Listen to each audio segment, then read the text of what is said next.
What's up, guys? If you're new to the channel, this is going to be a little different. I'm going to install a fan in my camper. I know usually I do like truck and Jeep stuff, but every once in a while I find some DIY project and I can't find anything about how to do it on YouTube, and that's when I'll make a video to try to help people out. So basically I just want to show you how I'm going to wire this thing because it's really easy. And other than that, I'm not going to go through and show you video of me scraping all the old sealant off the roof. There's plenty of videos out there. Maxx Air even has one on Amazon where I bought this. But the wiring in a 17B to put this in is going to be real easy. So let's get that taken apart and I'll show you how we're going to do it. All right, so we got this little bezel down. It's held in with 4 little square head screws. When you take it down the first time, I already had mine down once because I pre-wired this before I ordered it. I wanted to figure out where the wires were before I bothered getting it to see if I was able to do it. But this green and white wire is 12 volts. As long as your battery's hooked up, it's always on. I figured it out because this detector down here has that color wire running through it, and it's really thick. It's either 12 gauge or 14 gauge. And this whole loop of it was just stuffed up in there. I put these 3-way connectors on it and hook some 14 gauge automotive speaker wire to it. The red stripe's gonna be my positive. Your positive on this is the green stripe. So when you split these apart, you'll have a solid white and a white with green. And also up here, if for some reason you needed to tap into AC power, this Romex is going to be your AC power.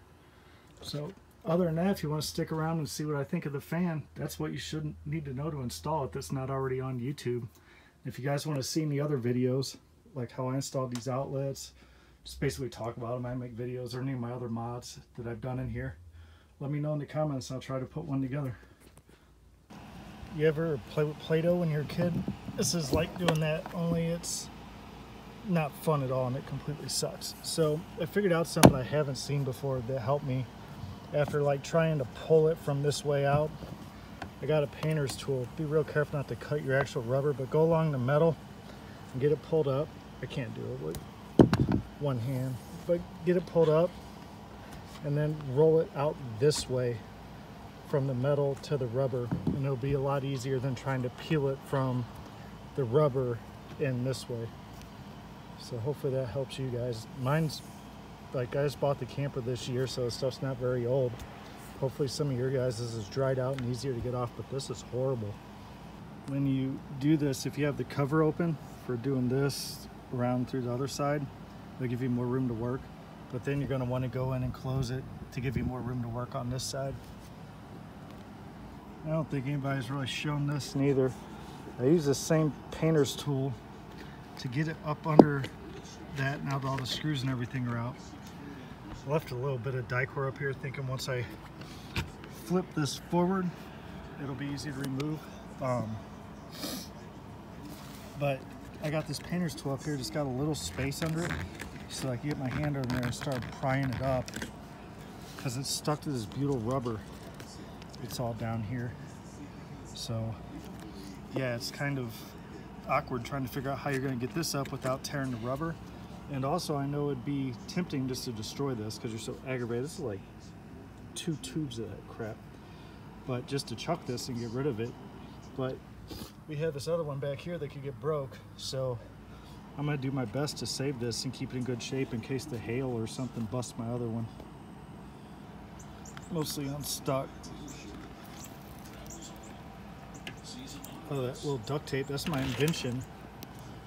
One trip, this vibrated and actually opened itself. And we were driving with it open even though it was closed prior. And apparently there's a little clip right here that this is supposed to snap into, but it doesn't when I close mine. It just sits on it.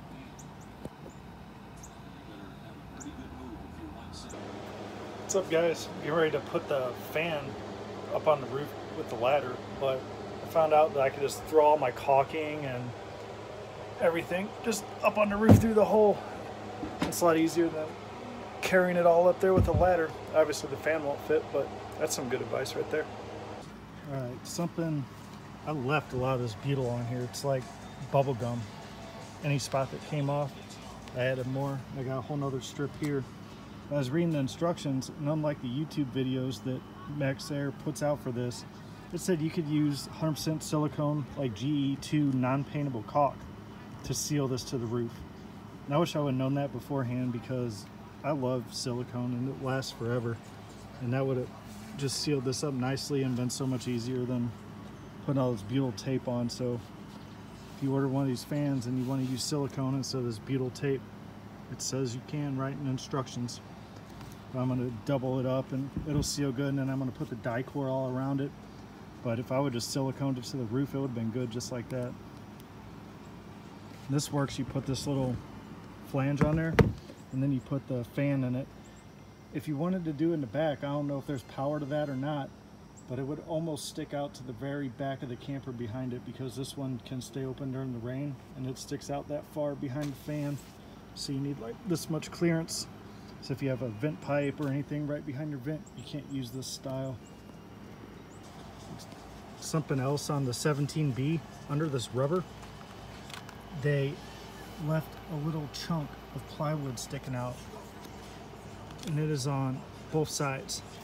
I also had to smash this piece of metal down flat. It had a sharp piece sticking out. So if you're trying to put your flange in there and it won't go, that's probably why. So check those out. Mine just fits. I didn't have to cut the plywood. This back screw was hard to get in. The hole and the metal part was down here. I used this and pushed like that as I screwed in the screw to get it in. So if you're having trouble when you see nothing but metal behind that hole, that's probably the problem you're having.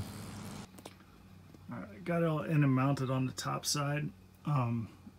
This extra wire that I added, you wouldn't even need to do that. You could have plenty. I mean, you'd have to rejoin these together, but you just have to tap these into it.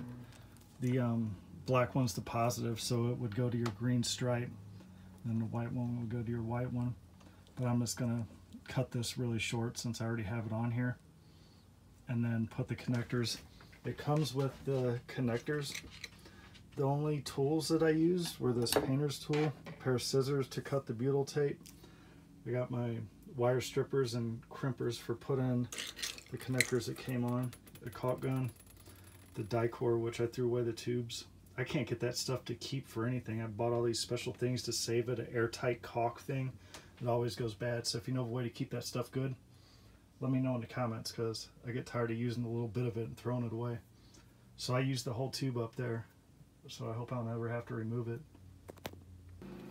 Alright, I just connected the power. As soon as I did that, it closed on its own. So this is going to be my first time ever trying it. I haven't put the bezel on it yet, but I got the remote in my hand. I'm going to push on and see what happens. It says fan speed 50%, air in on the remote. Set temp 76, room temp 71. I had the AC on. I turned it off so y'all could hear me talk better. And that's the noise of the fan over my voice at 50%. And if you wanted to, you guys could cut these wires shorter that came on it. If you're doing a 17B, if my camper ever gets totaled for some reason, I'll probably pull this out because it's pretty expensive. So I'm leaving the wires that long. That way I'll have more to work with if I ever had to move it. I like this camper. I don't plan on ever selling it. Let's see, how do I turn this up? It's temperature, fan. Right now the fan's at 60. Now the fan's at, oh, you know what? Is that thing closed still? I think it's open. Yeah, it says it's open. So it's 70, 90, 80, 90, 100. It goes up in 10%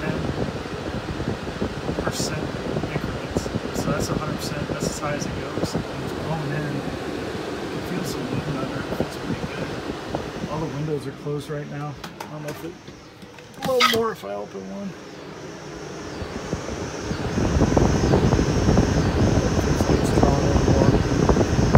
Play with it a little bit, get the bezel in there and let you guys know what I think. So some good news for our 17B owners. As you can see, our stock one was really tall, and this is really tall and it needs to be trimmed on a lot of campers, but it fits in ours without trimming. So you won't have to mark this and cut it or anything. It'll just go right in on a 17B. Alright, so I'm sitting here by the open window. This is the only window I have open in the 17B. And I'll try to show you how powerful this fan is. I think it's pretty cool. I like it. There are some things I don't like I'll talk about in a bit. So I just turned it on with the remote. No matter what setting,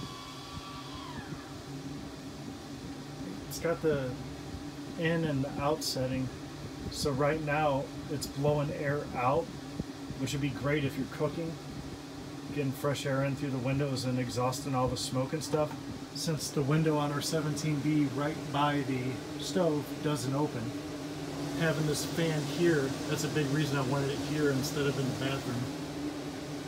So it's causing all this air to blow in from the window. If I reverse it, it'll pause for a second to stop from burning up, and then it'll go the other way. And you'll see it. Now it's blowing air in, and I can feel it on the top of my head, and it's forcing air out the window. Honestly, I think it feels better with the air coming in the window. And I'm going to reverse it again so you can see the very scientific toilet paper. And then I'm going to go open the door, so it would be like having the screen door open. And you can hear it change in the pitch of the fan and everything. So I think it's trying to actually pull more air now than it's allowed to because of the size of that window opening. Watch what happens when I open the door. And the fan totally changes pitch. So I think it's capable of moving a lot more air than it's capable of coming in through that window. So it's a nice fan. I'm really happy with it so far. Alright, so the only thing I really don't like about this fan is the remote. This thing has like 5 buttons on it. It's gigantic. It has to have line of sight with the fan, which is up in a hole in the wall. So if you're over here laying in your bed and you wanted to turn the fan up, I'm pushing a button and it's not doing anything. So maybe if you reach over here, yeah, you can aim it at the fan. But it comes with this thing where you can screw it into the wall and mount this gigantic thing onto your wall so that you can have wall controls. That actually reached it, but I mean, I don't know where I'd want to put this permanently. I think I'm gonna put Velcro on the back. I got Velcro back here that I just stick stuff so I can like stick my TV remote and stuff like that when I'm sleeping. Turn everything off, the air conditioner, the heater, whatever. Just roll of Velcro, stick it up. I'm probably gonna do that instead of screwing this into the wall because I don't know, I really don't want to stick it there and I guess up by the microwave. So this thing's big and clunky and has to have line of sight. That's really the only bad thing about it. The cool things that I really like about this particular fan, it can stay open during the rain, which is awesome. So if you're like boondocking or you're stopping in a rest area and you can't use your AC, but you want to suck in some cool air from, you know, cool night when the sun goes down, you can run your fan off your 12 volt, and that's awesome. The other big thing that I like about this fan is you can reverse it. So you could have it exhausting the air out of the roof while you're cooking, blowing air in through the windows, which feels nicer with the breeze going across the table. Or say that someone's in the bathroom, you know, making a stink. You could reverse it and have it blowing air in, and if you had these windows closed, it would basically turn that bathroom vent into an exhaust fan without even having a fan in there. It would force air in through this part, out through the bathroom, and you'd never smell a thing coming in here. So it can actually double as a bathroom fan without having a fan in your bathroom, which is pretty awesome. So yeah, overall I really like it. I just wish this remote was radio frequency controlled, so you could put it anywhere you want and it would still work, like the lights I put out under my awning. Yeah, this giant infrared remote, that's the only bad thing I've noticed so far. Overall, I really like it and I would buy it again.